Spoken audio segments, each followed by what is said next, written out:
Welcome to Quest for Peace. I'm Iyaz and Tim, and if you're watching the show, you know that I've got problems. Lots and lots of problems. And I've been trying to figure out how to get some kind of peace of mind for the past, now it's been about 7 years. And a lot of that is because I have a young son. I want to make sure that I can tell him, hey, there's a reason why you get angry, because I went through the same thing. I figure there's a lot of brain chemistry. Obviously, nurturing is important too. A lot of it's going to be nature. And speaking of nature, we've got a guest today. You probably heard some birds if you're listening to this with earbuds. We've got Tim Stevens on, who apparently decided to become one with nature today. Because where are you, Tim? Hi, yes, thanks for having me. I am sitting under a tree. I thought I'd try to go to as peaceful a place as I could for this recording. So I'm sitting out in my yard under the tree. I got my dogs out here with me too, so they may stop by and say hello too. So, in fact, I got one right here. As a matter of fact, this is Yoshi, who is saying hello. Hi, Yosh. You want to be on the podcast? Yeah. So she wants to say hi. You got Yoshi there, and we don't have a lower third for Yoshi. Sorry. She has a Twitter handle actually. It's Miss Gruntilda on Twitter if you want to follow her. But yeah, she doesn't have a formal title. She pretty much just sleeps a lot. Look, let's just we've done a previous episode before. So if you want to learn about other stuff about just Tim and how he handles stress, check out that at gfqnetwork.com. Let's just talk about animals right now, because sure, I've got 2 dogs, you've got 2 dogs, and I actually, you have more than 2 now, or do you just have 2 still? Still just 2. We keep thinking about getting a third, but having 2 dogs is complicated enough when you're traveling and needing to do boarding and all that stuff. So we haven't made the plunge to get a third just yet. Yeah. So animals in general, I've found, can be extraordinarily sympathetic. There's something about, like, if you're in a bad mood, when a dog just sits next to you, and this thing never says anything. Although one day I do expect one of my dogs to say, like, no, I don't want that. But it just sits there, and there's something about its idleness, its stillness, and waiting there that I find incredibly calming. Do your pets have the same effect on you? Generally, they do, yeah. I mean, there's certainly times where my dogs make me very stressed out. My first dog, Bowser, in fact, when I was training him, he was very ornery as a puppy, so he would be very stubborn, didn't want to do what I wanted to tell him. I was trying to teach him to walk on a leash or to, stay or do that sort of thing. He got me very, very frustrated at times, but ultimately, he always forgave me even when I got mad and yelled at him and that sort of thing. So that kind of taught me a lot about, letting things roll off your back and never to get too angry, because he was just a simple puppy who didn't really understand what was going on. So if I ever got angry at him, I just felt awful, because he there's no reason to be mad at a dog who you're trying to teach things to. So that, I think, helped me out a lot. And now, yeah, they're great. I mean, they're always very, very happy to see me whenever I come home, which is great. So it doesn't matter how long or how grueling the trip was, or how exhausted I am after a long day on the road, or coming off a train or a flight that got in late. The dogs are always really excited to see me, and that definitely helps me out when I get home too, I think. And I think sometimes, if at least for myself, if I could treat people as nicely as I treat dogs, that would be very nice. Because the idea is, like, okay, in my brain, this dog is not processing information like I am. It's impossible. Okay, this animal is distinctly different. It's an alien, effectively. Look at the thing, and because of that, you approach it very differently. Like if you coddle a pet while there's a thunderstorm, that dog's going to learn to be coddled when it's storming. So it's going to constantly whine until it gets it. But as a human, you want to do that for another human being. But to have the mindset of, like, what does it understand? What does it understand exactly? If I say the word, blah, blah, blah, it just hears sit. That's great. That's fantastic. Have you ever found yourself doing that? Because you've seen, as long as I've known you, you've been super chill. I've yet to see you blow a gasket. You jet set. You are constantly everywhere. You're in different time zones every other day. How on earth are you not snapping at people, first of all? And how do you handle all of this, the stress on yourself, physically and mentally, of all the traveling? I definitely think a lot of it comes down to, when it comes to frustrations with individuals, is trying to put yourself in their shoes. Is something that I always try to do. And that is definitely hard with a dog, because you have no idea what they're thinking, or if indeed they're thinking anything. And half the time, I'm pretty sure at least one of my dogs is rarely thinking anything at all. But trying to relate with people, I think, helps a lot. There's no point in getting frustrated at a gate agent at the airport, because ultimately she's not the one who caused the flight to be delayed or caused the thunderstorm in Atlanta that delayed your incoming flight. That sort of thing, I think, helps a lot. Trying to figure out where you should route your frustrations if you have any. And ultimately, a lot of the times you just realize that there's nowhere to point them to. And if you're not able to get angry at something or someone for doing something wrong, then there's no point in yelling and screaming and shouting. That's just going to make things worse. So I think that helps me a lot too, just trying to relate with people, understand what's going on as best I can. And but ultimately, I think a lot of it just comes down to to my nature, which is to tend to take a deep breath and sit back and look at the situation. And if there's something I can do, then I'll go do it. If there's nothing that I can do to help the situation, then I try not to let it bother me. That's easier said than done, but those are important things to try for anyway. I've tried the deep breath method, and what it does is that people go, "Why are you taking a deep breath?" It's like, because you obviously know why I'm doing it. Whoever's sitting next to me, they're like, "Oh, you're stressed," and then they start reacting immediately. Yeah, so they know that I'm gonna boil over, and it's like, okay, wait a second, I have no way to safeguard that thing. Do you have any tips on silently letting a breath out? Not literally, but like mentally. I don't know that, I think that it's okay if people hear you take a deep breath, honestly. I mean, if people hear that you're frustrated, maybe that's important for them to know, and maybe they don't realize that. I don't think that's the end of the world. But, internally, there's a lot of meditation techniques that you can do with it. It's just relaxing your muscles. I find that my shoulders tend to get very tense if I'm getting a little bit frustrated or stressed, so I tend to, try to stretch my shoulders a little bit or just move around a little bit. Obviously, if I'm sitting at a desk, and I can, it's great to stand up and walk away from things if I can. That helps a lot too, even if it's just for 30 seconds. But yeah, if it's something that if you're sitting in a meeting and you're getting very frustrated, at that point, maybe flex your toes or shrug your shoulders a little bit to help out a little bit. But ultimately, I try to see that stuff coming and try to head it off at the pass much more so if I can. But it depends on the situation, I suppose. Well, let's embarrass me a little bit. So a couple of days ago, we were on a conference call, as we do every day. We're on a conference call at work, and then after the conference call, I get an IM from Tim, and he says, "Hey, is everything okay?" I think something like that, and I'm like, "I'm okay." And then eventually, I realize, I'm like, "Wait a second, why did he ask me that? It seems unusual. It's out of character because we don't work in this. We don't work in the same office." And you go, right. "Well, you sounded a little frustrated." Okay, now, how the hell did you pick that up on the phone? If you actually remember that, and I do. What exactly? What does it sound like? Because to me, I always sound the same, but then again, it's in my own head. Who knows what I sound like? But you obviously know what I sound like when I'm frustrated. So I want to know, what the hell does that sound like? Excuse my language. No worries. I'm someone who's worked remotely for a long time, and to be successful at that, it's very difficult to work with coworkers who you don't see every day or even every week. So you have to learn to pick up tone of voice a lot in conference calls, and even tone of voice in emails, which is incredibly difficult. It's very, very difficult to get your tone across in an email, especially if you're in a hurry, and it's very difficult to pick that up too. So that's something that I've worked on a lot over the past however many years I've been working professionally now. And so that's just something that I sort of picked up on. I don't think that you didn't sound angry, you didn't sound curt or anything like that, but your responses were a little bit shorter than usual, which was the thing that I picked up on. And I think that's a general thing. If you're trying to figure out if someone is frustrated or upset, even if they're giving the right answers, but those answers are shorter than they usually are, that's a pretty good sign that something's not quite right. Either they're in a hurry, which is entirely possible, or maybe they're a little bit frustrated. And I could tell you were getting a little bit frustrated about something, so I just wanted to check in to make sure things were okay.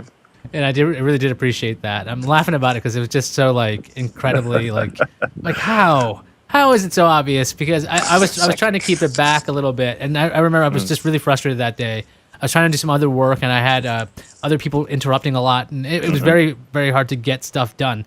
And I was just kind of like, okay, I need to end this meeting because I need to get back to what I was doing. And I remember that. I know that feeling. I've been there many times. And you want to make sure that everyone's still happy, but also I was trying to figure out, and this happens to me a lot.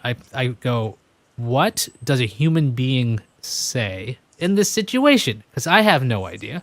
And a lot of the things on this show, I've talked to a lot of people, and they say we're all humans and we're all doing the same thing, and I have a hard time thinking that way, which is weird. How do you get to this? This is I feel like a child asking an adult something. It's like, how do you get to feel like a human being or understand how do you put yourself in other people's shoes so easily, such that you're calm? That's a good question. It again depends on the situation, depends on what's going on. But I guess I've always had a pretty active mind, which I think is one of the reasons that I've always liked writing, because writing requires a lot of creativity. Even if you're writing something that's fairly tedious and fairly boring, you still need a lot of creativity to kind of pull it all together. And so I've always had a pretty active mind when it comes to looking at somebody on the street. Ever since I was a kid, I would look at random people on the street and just kind of imagine, how do they get to where they are right now, and where are they going, and where do they hope to get to.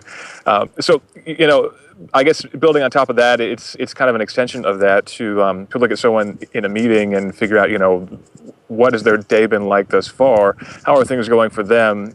If they're frustrated, what's been going on because of that? How can I help the situation, if indeed I can help the situation, or how can I at least not make the situation any worse? And that is something that I'm always focused on, or always trying to do anyway, to try to figure out exactly, what brought someone to the situation that they're in right now, and where do they want to go? And as a manager, that's a very important skill, of course, because you're trying to figure out, not only to get the people who work for you to do good things, but also to help them to make sure that they're getting to where they want to go.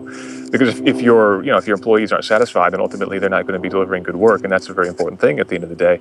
But that's very self-fulfilling for me, to be able to help other people to get where they want to go, to be doing work that they find fulfilling.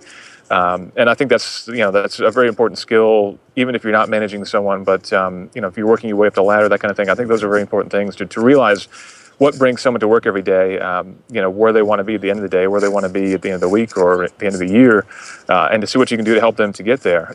And that's something that I've always tried to do, even when I'm not, managing someone or working directly on someone's career. I think ultimately that's just, for me anyway, that's a fulfilling thing. I was thinking about what you were just saying there, and I believe that was I think I have this Buddhify app. I use it on my my iPhone, and actually one of the meditations is like, look at somebody on the bus you're on, or the train, and then try to just try to come up with a backstory for them. Try to understand what they're going through. And it's interesting to find out that you were doing that as a kid, and it is meditative, and it's causing you to focus on something outside of yourself, and it puts you in that situation. And I found that, yeah, I think so. I remember a couple of times where I've tried that on the bus back when I was in Petaluma going to San Francisco, which is a long hour and a half. Yeah. And I'd come up with some crazy backstories for people, because I would see some of these people regularly, and I'm like, why are they also doing this long commute? And I started coming up with stories. Eventually, I even started talking to them in real life, which is even weirder, because then the backstories are blown. But whatever. Yeah. You start to believe that you have secret powers, that you can sort of figure out these people, and you start to think that you actually know what they're up to, who they are, where they came from. And then if you ever do speak with them, of course, you realize that you have no secret powers whatsoever. You just have a very overactive mind, perhaps. But I do think it's a valuable exercise, even if you are completely off the mark. I do think it keeps your brain active in what may not be an active situation. And people watching, for me, is something that I've always enjoyed. It's one of the reasons that I like going to Japan so much, is because there are so many very interesting people walking around with very interesting fashions and hairdos and that sort of thing. So I love to go to Japan and just sit in a cafe somewhere and watch people go by. I think that's a very entertaining thing. Okay, so right now you're in an environment that sounds very peaceful. We can hear the birds chirping. It is very peaceful. You have dogs. You're under a tree. Is there an environment where you get stressed out? And if you do, what do you do there? Because for me, I think I can go from city to quiet very easily, because I started off in a city, and I think you started in Vermont. Is that right? Yeah, I grew up in a very small town in Vermont, out in the middle of nowhere. So for me, the country life is what comes natural. So is there any environments that you're just like, okay, I can't do this. I can't be in a submarine for too long, or there must be some place where you're just like, I can't do it. I've been in submarines, not for very long, so I don't know how I would deal with weeks or months at sea. But for me, it's cities. I like to go visit New York City. I like to go visit San Francisco. But after a couple of days there, I tend to start to recoil from people. I don't like. If I'm walking down the street, I don't like waiting for the lights to change every time. If I'm going in the subway, being crowded on a subway and having to stand up instead of being able to sit down, those sorts of things start to irritate me after a while. It's the kind of thing that day 1 or day 2, it's no big deal, but day 3, day 4, day 5, it starts to get a bit old. I guess big cities in general, they take a lot out of me. So after a couple of days, it's good for me to get back in the country and go take a walk in the woods and not have to worry about street lights or other people or trains running late or anything like that. Okay, I find that to be not odd, but different because I mean, when I was growing up, I was used to that, and when I got to small towns, I was like, why is everybody moving so slowly? Why? Why do I have to wait for this car? Why is everyone actually going 20 miles per hour? Why are people stopping for people crossing the street in the middle? Why are there no lights here? What is happening in this? Like I would stress about what you find to be calming, and I'm just like, after a while, it took me like a couple of years, and I'm like, oh, I get it. I can cross the street safely. What an idea! But I think I might have mentioned this the last time I was on, but in Vermont, we moved to New York when I was in high school, upstate New York to Albany, so it wasn't like, a big city, but for us, it was a huge city. And coming from Vermont, we had a hard time understanding what people were saying because they were talking so quickly. And we, country bumpkins, needed everyone to slow down so we could understand what they were saying. Now I speak too fast, so obviously I adopted things very quickly. But yeah, it was the complete opposite for us. Everyone was moving too quickly, everyone was talking too quickly, and we had a real hard time adopting. I think I was 12 or 13 at that point. So, but yeah, I've learned to deal with it at this point for the most part. yeah, I'm just also trying to learning to speak in a way that people understand me. Obviously, everyone goes through that from the very beginning when they're kids. How do I say this? What's the vocabulary? And I started off in New York, so I spoke very, very quickly. And if you think I talk fast now, you should have met me in high school because I would just go, go, go. And what's funny is when I moved to California, and I basically it was drilled into my head, slow down. Slow down, slow down. It got to the point where we work right now. I was told, I know by a very, very high producer saying to me, I know you like to talk slowly in a news voice. And I started laughing because I had practiced that for years to slow down. And she's like, can you be a little faster? I'm like, yes, I can. Yes, I can do that. And it was just... I have the opposite problem now. I'm always getting told to slow down whenever I do a TV appearance or that kind of thing. That's the number one feedback I get is that I talk too quickly. So obviously I adapted to my new surroundings very well, I guess. A little too well. What about that kind of stress? So like you get to do a lot of awesome stuff. I mean, it's when it comes to going to CBS this morning, you're on those shows, you're showing off either devices or you're commentating about things, and you're up super early. How do you handle that kind of pressure? Because I think there are a lot of people that would be somewhat terrifying. You're going out there, you're being seen by a national audience. Yeah. How do you handle that? It's a lot of pressure, especially for me, because I've always had a speech impediment. I've always stuttered, which makes it very difficult for me to speak usually. But for whatever reason, when I go on TV, I kind of adopt a more dramatic style of speaking, I guess. And I think the more that you focus on your voice and that kind of thing, it actually helps the stuttering go away. So that helps a bit, but it is still definitely an incredibly high pressure situation. You've got maybe 90 seconds, maybe 2 minutes if you're lucky to get very important points across, and everything's going out live. So if you screw up, everyone's going to see it. I actually don't get that stressed while I'm doing it, but it all kind of hits me as soon as I step off the stage. And at that point, I actually get more stressed out than when I'm actually doing it. And I'm the most stressed out when I watch myself, because I make myself go back and watch this stuff, because it's the only way that I really kind of learn what I've done wrong and how to get better. And that's how as good as I am now or as not good as I am now, the only reason that I am where I am was because I've watched myself and been very critical of my own performance and learned, don't do that, sit up more straight, don't say this word the way you did, don't cross your fingers like that when you're sitting at the desk. All these things that I've learned just by watching myself. But that is the hardest part for sure, is to come back and then to watch the recording of myself. At that point, that is incredibly stressful for me. Once I do that, I need to get up and walk away from the computer for a few minutes, because that actually takes a lot out of me. Yeah, I definitely recommend if you're not doing video or audio, if you do get a chance to record yourself when you're stressed out and hear it back, because that's eye-opening. Or somebody is with you in the room, you might want to ask them to record you at some point. Don't let them don't let it be too public, because what's going to happen is you get recorded and you find out you sound like a lunatic when you're upset. Or the thing is, when you're watching yourself back on video, you're right. I remember I was my own editor, right? I used to do my own independent shows, and I would edit it down, and I would watch hours and hours of myself, and like I slow down there, do more energy there, all this other stuff. Eventually, I had this weird sense of detachment. Like that's the guy on the screen. That's not me. And I had a very, very critical eye towards the guy on the screen. And I write these notes down. And then when I would go back to perform, I would look at them as if somebody else had written it. It was a very bizarre detachment to keep that frustration aside, because I think if I did it like you did, where you're watching it back, I would have to take hours away. But I was the one editing, and so I had to watch this stuff over and over again. And it was just rough. That's the hardest for me. And I think that being able to be, honest and critical with yourself ties back to what we were talking about earlier, which is being able to be relatable or to understand what other people are going through. If you can be honest with yourself about your own performance, without hurting your own feelings, as it were, I think that also helps too, because, that way you can learn from yourself. You don't have to wait for someone else to give you critical feedback, which is always very valuable. But if you can give yourself critical feedback, and if you can get to a point where you're not allowing yourself to slack off or to do subpar work, if you can look at yourself critically, I think that's a very important skill too. That obviously makes things a little bit more stressful sometimes, but if you're looking to improve at something, that's an important thing to learn too. Yeah, I was trying to figure out what to talk about today in general, and we just wound up talking about pets and travel and whatever, like we always do. But I want to talk about this. Is funny because this is the topic I want to talk to you about: focus. All right, so we work in a pretty competitive industry, and there's a lot of companies out there doing lots of different things. And I know at work I get very frustrated when I hear people drone on about the competition. Personally, yeah. I'm about, let's look at our own work, do it better, do it better, do it better. And just give yourself that option to do that. Now, I know you've gotten to head up a lot of different things over the years. How do you stay focused on not just the task at hand, but like a goal, and without necessarily worrying about, in our position, it'd be competition. I guess in real life, it'd be just other people. How do you do that focus on what you're doing? Keeping track of goals for myself has been something I've struggled with for sure. I mean, short-term goals, keeping to-do lists and task lists and that kind of thing, that's fine.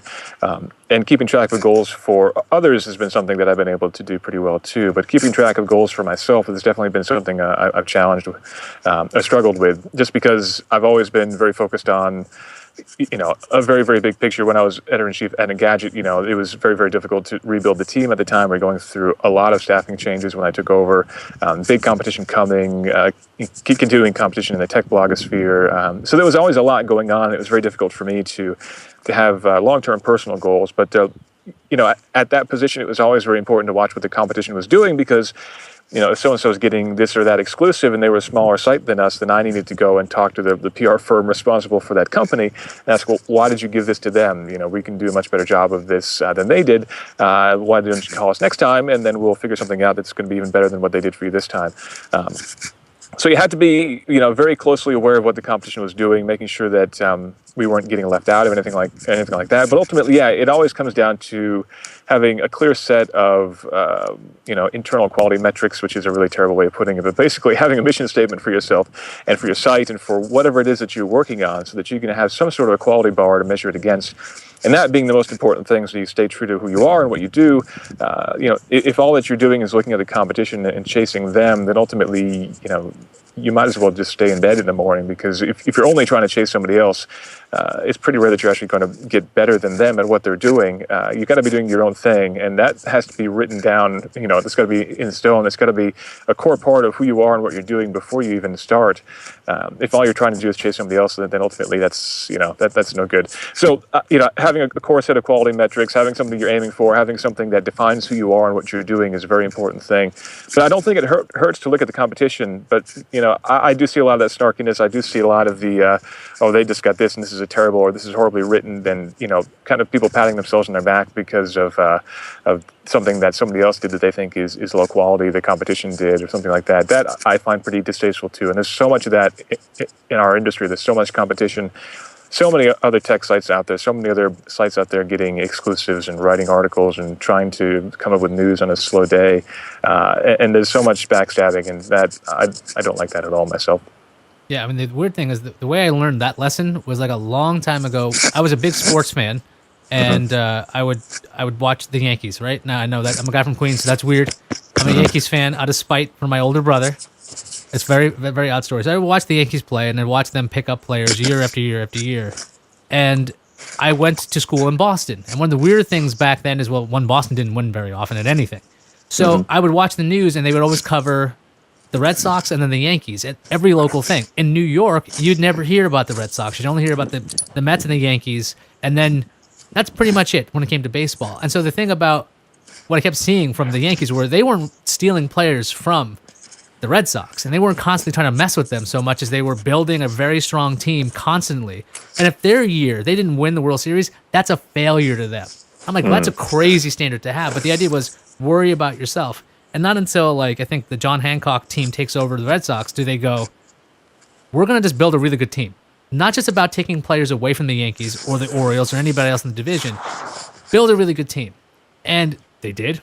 And they won. And so I really think that it's a really weird way to get that lesson. But for me, that's how it's been in my head. I'm like, just try to be the best on your own. And yes, you can look at everything, but what components will make you better?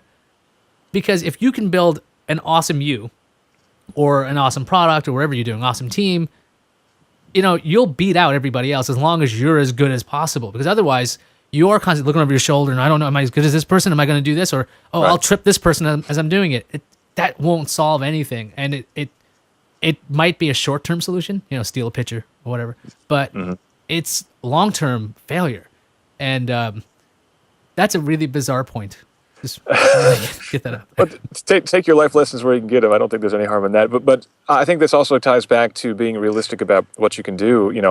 At Engadget, when I took over, we were trying to do a lot of different things, obviously, and build up the team. And one of the things that was very, very, very rapidly increasing overall in the industry was increasing quality of video output.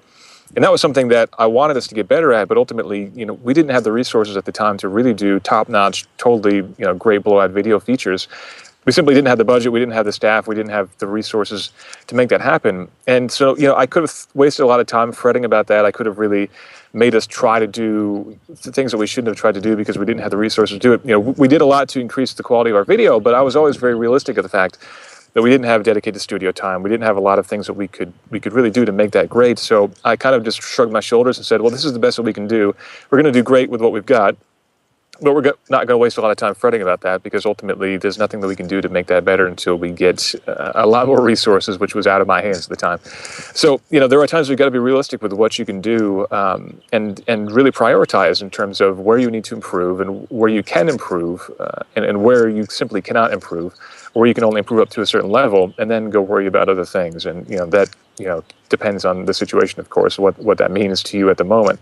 But that's something that I've had to be pretty realistic about over the years and at different situations and different positions is make things great where you can and stand out where you can, but don't let that compromise the quality of anything else that you're doing. Yeah, I was that you got my mind going into back when I was an independent podcaster and trying to figure out how are you going to shoot this? How are you going to do this? How can you do this on a budget? And what I usually started with was if I had unlimited money, how would I do this? And then I started figuring that out. And then I'm like, wait a second, if I had to cut it back. So essentially, I know what the elements are. I need really good lighting. I need good audio. I need a decent set or whatever it would be. And I started paring it down to the point where I'm like, okay, I could build this for $200. Originally, I started with like a $1 billion idea. It's $200, and actually, I make it work. There are downsides. My lights would have been like halogen work lamps, so it's super hot, and it's going to suck down a lot of electricity during the time, so work fast. And the camera won't be as great, but it's going to look good. And any camera with a lot of light looks good. And if you have a decent enough mic, it's going to sound good. And it's hiding what you can't do. So if you can't do a walk and talk, if I'm going to I want to be like the local news and I'm going to walk towards you. If I don't have another person, I can't do it. It's ridiculous. Right. So I've told lots of people to set their goals wild, then pare it down. Because sometimes if you think realistic, and you can let me know what you think about that. If you think realistically at times, I think that can be a burden because you're thinking, well, I can only do these 8 things. I only have so much money. I can only do this. And then you just go, I'm not going to do it. I'm not going to try. If you don't think bigger and then figure out you can do it, that you might never try. Absolutely. You should always, do the best that you possibly can. And I think sometimes having constraints can make you more creative in terms of coming up with solutions. If indeed the sky is the limit for doing whatever you can do, that can be a burden in itself because ultimately you don't know where to begin. But if you have constraints, whether they're budget or resources or time or whatever else, that can make you think a little bit more creatively about what you need to do to achieve whatever goal that you're working on. And I think that can be a very valuable thing as well. You can do a lot of amazing things on a limited budget if you've got the time for it and if you can think creatively enough. And again, it depends on the situation, what you're trying to do. But yeah, I think that it's certainly, you can aim for the sky, but again, you've got to be realistic with what you're doing so you don't get halfway there and then run out of resources before you've completed your task or completed your setup or whatever it is that you're working on. I'm trying to think it down. Did I completely derail us entirely about happiness and inner peace? And I'm like, no, not really. I mean, Let's talk about setups. Well, the thing is, for me, I needed to figure out what exactly I wanted to do, right? And I wanted, what would I do for free? And that would be video work, right? I would do that. I would yap on a camera or like explain stuff to anybody for the hell of it. And it wound up, having to have this weird machination of like, let's have a studio, let's have this, and let's have that. So it's about like dream pursuits. And I know you basically do every activity known to man, right? Like I think you tap maple trees. I don't do that yet. Oh, you don't do that yet? Not yet. You have the bees though, right? We have bees. Yeah, we're getting chickens soon, and we do quite a few other kind of country homey things. But no maple syrup yet. I would like to. We do have maple trees, but in order to make your own syrup, you need to gather a lot of syrup. I think it's 30 gallons for 1 gallon of syrup, and that requires a lot of boiling down, which usually requires a dedicated little, a sap boil room basically to boil it down. So there's a lot of equipment required to make that happen. So I haven't gotten there yet. Of course, you would know that, which is even more hilarious. I'm from Vermont. My grandfather used to do that sort of thing. So I think if you're a Vermonter, you pretty much know how to make maple syrup. I think it's kind of in the elementary school teaching, if I remember correctly. Well, actually, going back to focus, the fact that you have so many different interests. Okay, I know you get to mess with supercars, and then you eventually you go skiing a lot. I think. How do you have so many diverse interests, and does that mean you don't enjoy them very much? I mean, why would you go after so many things? Because for me, I know like I'm always trying to find something new because I'm not satisfied doing what I'm doing. Why do you have so many diverse things that you do then? I don't necessarily think that that's a healthy thing, but it's always just been part of me. I guess I think variety is the spice of life, so I do like to try to do as many things as I can. And so, yeah, in the wintertime, there are a lot of people who just ski or snowboard a lot, and that's their winter pastime. But for me, I've enjoyed playing hockey. I do ice racing, snowboarding, snowshoeing, lots of different things. I guess I could be a lot better at any one of those individual things if I focused on it. But for me, it's part of the fun is being able to decide, well, do I want to go snowboarding this weekend, or do I want to take the dog snowshoeing, or there's an ice race, do I want to go do that? I think that is part of the fun and part of the excitement of life is to go out and try new things and try to get better at new things. I do enjoy trying to improve myself and get better at whether I'm getting back into bicycle racing now, which is something that I'm not particularly good at, but I do enjoy training for it, and I enjoy going out and trying to do better. So I think self-improvement is something that I enjoy doing, and an easy way to feel good about that is to go try something new and suck at it, and then see if you can get better. I'm pretty realistic, though, about not spending a ton of money and trying to, going out and buying the fastest motorcycle that I can to go racing on, or the fastest car that I can to go racing on, or the fastest bicycle to go racing on. I try to keep things pretty reasonable in that regard. But I do enjoy trying new things, and I enjoy trying to get better at those things, especially if it's something like bicycle racing that makes me healthier along the way, all the better. Do you play video games as well? I try to. I don't have as much time for that as I used to. I used to play games an awful lot. In fact, I got my start doing game reviews back in the day. I still love games a lot, but I don't have as much time as I used to for them. Yeah, I was just thinking about like why I don't game so much, and one, I used to be very obsessive, and used to be at gaming anyway. Once I do something, I'm very into it, and I want to get really good at it, and I will lose hours and hours. And the other thing was, I was watching some videos, and there was this idea of simulation. You do these things so you can get an experience that you would never get before. Like, okay, I can be a time traveler, or I can be I don't know, Link, whatever, or a plumber, whatever you want it to be, right? And I'm like, wait, I don't want to have a life where I'm being I don't want to simulate a life. I actually want to go and do stuff. That's one of the reasons why I like trying new things, and like I like the idea of failing at things and learning from that and being nervous about it. And so that's one of the reasons why I basically don't play games very often, because I don't want to live in that life where I am the best NBA Jam player. It's like, well, now what do I do with this? I don't know I'm very bad at. That's another thing. I'm really bad at when I succeed, because once I do it, I'm like, well, now what? Now what do you do that you're the best at something? You're like, well, try out something else. Yeah, it depends on the game. I mean, I tend to look at a lot of games like vacations, basically. So if there's a really good game that's come out and I do sink a lot of time into it, I tend to look back on those games like, I took a vacation somewhere and I had a lot of fun, running around and shooting people in Far Cry or whatever. And that was a lot of fun, but now I'm back to the real world, and that's okay. If I take a couple of weeks off around the holidays, usually I'll pick up some game and spend a lot of time doing that. But by and large, yeah, I mean, it's the kind of thing where, it is fun. I think it's a great stress reliever too, especially if there's some competitive or cooperative multiplayer games that I can play with my wife. Then that's great too. We play, Borderlands and games like that together. I think that's actually reasonably good quality time with your significant other, which I think is always important. But yeah, these days, I do try to not spend as much time playing games as I used to, and I'm a lot more critical about games too. There was a time when if I didn't really like a game, I'd still play it and still try to beat it and get all the way through. These days, if I don't like a game, I make up my mind pretty quickly, and then I'll just stop playing it. I do that with movies and with books now too, much more so than I used to. I always used to finish a book, even if I didn't like it, but not so much anymore. I guess I'm realizing that there are better things I could be doing with my time than reading a book I'm not enjoying at all. That's really intriguing way you put video games as a vacation. That I'd never thought about. Like, oh yeah, you know what? Maybe that simulation is a good thing to have every now and then. I might try. Yeah, you can't spend your life on vacation unless you're independently wealthy and you've retired, which is if that's the case, then more power to you. But otherwise, you got to come back from vacation at some point, and ultimately, if you go to Tahiti for a week, you're not necessarily going to be better off in life when you get back than when you left. But if you can spend $60 and spend a week and running around on an island chasing dragons or racing cars or whatever, I don't think that's a bad way to look at it myself, and that's kind of how I excuse myself in taking time to enjoy some games. But again, I am more critical about those games that I play and how much time I spend with them than I used to be. Yeah, I mean, even if you stay on vacation long enough, it gets boring. Like, there's something about being able to get away and doing that. It's a very interesting perspective. And the other thing I wouldn't even think about is letting go of a movie. Like, if I'm watching a movie, I've only walked out on one movie. I probably quit about 5 movies in my whole life. I will sit it out for the bitter end and hope there's something better about it. And the weird thing is I actually look for what's good about it. It was technically very good. I mean, the sound is good. The shots are nice.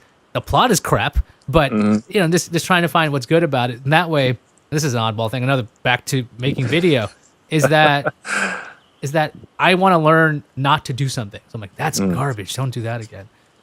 We've been all over the place. And the funny thing is I want to talk about focus, and I really have failed at that today. And here we are doing anything but. Yeah, I get very critical about games. As a game reviewer, my first impression has always been, okay, what's wrong with this game? What could be improved?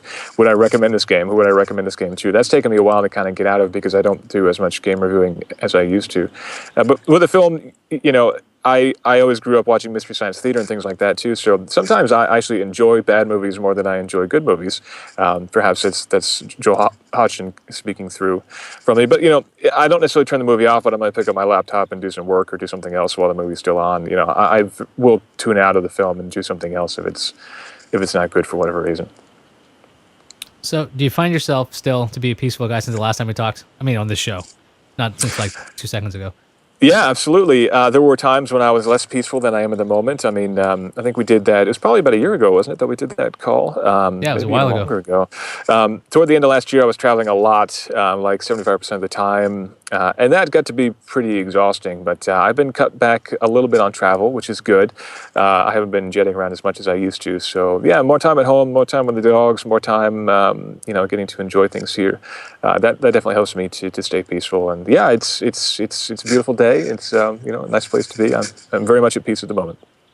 Yeah, I find myself peaceful at the weirdest times. Like if I am, I've been stuck at airports where I have a 3-hour delay. I went up to I had my headphones on. This is a true story. I had my headphones on. I saw a bunch of people walk up to the counter. I had no idea what was going on, and then I take off my headphones. I walk up to the person on the counter, and I go, "Did I miss an announcement or something?" She goes, "Yes." She's kind of cowering away from me. I'm like, okay. I go, what happened? She goes, well, the plane is delayed. I go, okay. I go, for how long? She goes, 3 hours. And I go, okay. Well, I'm going to be over there. I got headphones on. So if something happens, she just flag me down so I know that happens. I just want to make sure I don't miss it. And then she's like, is that all? I go, well, yeah, because I can't go anywhere, so I'm gonna sit over there, and I could be sitting at the DMV waiting, or I could the things that drive people crazy for some reason. That's where I'm calm. I'm just like, well, yeah, well, this is just the way it is. Now, if you put me somewhere where it's normal to be calm, very bad at that. I need to tap into I need to make sure that I treat everything like the DMV, which is a horrible thing to say. Yeah, I tend to be the same way. I get a lot of work done at airports, personal writing projects, that kind of thing. I tend to find it's a pretty good place to, when you can sit still for a little while, it's a pretty good place to focus. So I tend to do pretty good at airports too, which is a valuable skill. If you're going to be traveling a lot, you've got to be able to find your peace at those places as much as you can, because, you're with crowds of people who are trying to get on the plane first, and constant delays and weather issues and everything else. If you can find peace at an airport, I think you're doing pretty good. Do you do anything to ensure peace? Because for me, I will carry, especially if I have a long trip, I will carry like I have my phone, I'll have an MP3 player, I'll have a backup battery, I'll have 2 pairs of headphones, maybe even 3 pairs in case something breaks, because I'm really that obsessive. Because I want to block it all out, because I know that I will be in a much better place if for some reason somebody is crying over there or something's going on. I want to be able to block it out. So I basically, I don't bulletproof myself, but I try. Is there something that you do that ensures that you're staying at peace wherever you're going? Absolutely, yeah. It depends on the length of the trip and where I'm going, but I always have a backup set of earbuds, and they're always noise blocking earbuds so that I can, block out that screaming child, that kind of thing. I always make sure that I've got a spare battery for my phone, and if it's a longer trip, like if I'm flying to Asia or something like that, at that point I tend to indulge a little bit, and I'll buy a new 3DS game or a new PlayStation Vita game or something like that. I will download a bunch of new albums on Spotify. I tend to pick an artist who I kind of like, but I haven't really explored their discography. And before the trip, I'll go and download every album in Spotify so that I can have that on my phone before I go. I'll download a new book on my Kindle, and I'll get all that stuff kind of queued up, but I won't touch it. I won't let myself open any of it until I get to the airport. And so at that point, I start to almost look forward to the flight, because I'm thinking, okay, I've got this great new game on my 3DS waiting for me.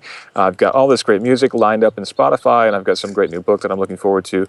At that point, I start to actually look forward to the trip, and it doesn't really seem that bad. It almost seems like a vacation, because now, obviously I've probably got a lot of work to do as well, but when it gets to be late in the day, if it's an overnight flight, that kind of thing, I know that I've got something good to watch, something good to play, something good to listen to, and that helps a lot. But yeah, absolutely, I always travel with an eye mask so I can try to get some sleep. Earbuds and earplugs, I think, are very important. And I've learned how to sleep in a coach class seat, which has taken many years of practice. But that's an important thing too. You don't have like a scale model at your house? No, I haven't needed one. I spend more time in coach class seats than at my house, I think. So no, I don't need one here. Thanks.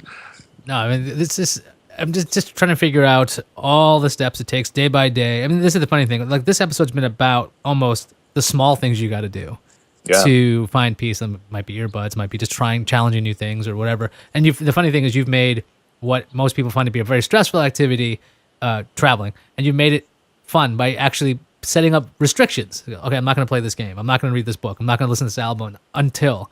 And I think that's a really smart way to make those things fun, because otherwise, it's really easy to realize those activities are kind of taxing, say. Yeah, absolutely. And if you can give yourself anything to look forward to, that helps a lot. And I'm someone who still gets excited about, if there's a new game coming out that I'm looking forward to, or, when the Xbox One and PlayStation 4 came out, I was, genuinely excited when I got home and finally got to crack open the systems. I guess that's something of my childhood that I've always tried to keep hold of. So it's the same thing when I have a new game that I'm really looking forward to playing, or a new book that I'm looking forward to reading. I get reasonably excited about that sort of thing. So to make myself wait is kind of hard, but it definitely does. It helps me a lot. I don't dread those long flights when I know that I've got something good to look forward to, and I think that helps. And it's the kind of thing that you don't need to spend a lot of money to make that work. If you've already got Spotify, it doesn't cost you any more money to download a bunch of music. You can find really great games for the 3DS or the Vita, or even the older Game Boys for $10, something like that. If you allow yourself to spend an extra $20, $30 on top of the cost of your flight for some sort of premium entertainment for yourself, that'll go a long way to making that trip a lot better. I think we should wrap up then. And if you've heard this whole episode and you're like, okay, I got nothing out of this episode. These guys they're full of it. They have no idea how to be happy. All over the place, yeah.